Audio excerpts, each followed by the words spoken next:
ఉందేమో, ఎవరైనా ఉన్నారేమో అనిపించింది. కుతూహలం ఒకటి ఉంటుంది ఎలాగోను. లోపల అమ్మవారిని ఎలాగో చూడలేదు, ఇదేం రంధ్రంలోంచి చూద్దామా అని చూసేటండి. ఆ తలుపుకు ఒక చిన్న రంధ్రం ఉంది, ఆ రంధ్రంలోంచి కనబడిందిట.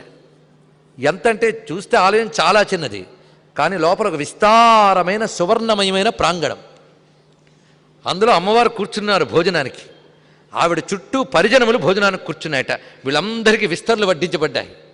అది కూడా కనకరంభాపలాస పత్రములుట, అంటే బంగారు పరిటాకులు, బంగారపు మోదుగాకులు ఇలా ఉన్నటువంటి పత్రముల్లో వివిధములైన భక్ష్యభోజ్యములు వడ్డించబడి ఉన్నాయి. అమ్మవారు ప్రముఖ స్థానంలో కూర్చొని తినబోతూ ఒక చెలికత్తికి చెప్పింటరా, వాడు ఎవడో కన్నంలో చూస్తున్నాడు, వాడికి ఒక విస్తరి ఇచ్చిరా అన్నదండి. అదిరిపోయాడు అతడు. ఒక ఆమె బయటకు వచ్చి విస్తరి ఇచ్చి జాగ్రత్త అని చెప్పిందిట. అది తిన్న తర్వాత వాడు జాగ్రత్తగా అమ్మవారిలోనే లీనమయ్యాడు. ఇప్పటికీ ఆ క్షేత్రం అక్కడ చెప్పబడుతున్నది. జామి అనే పేరుతో విజయనగరం దగ్గర.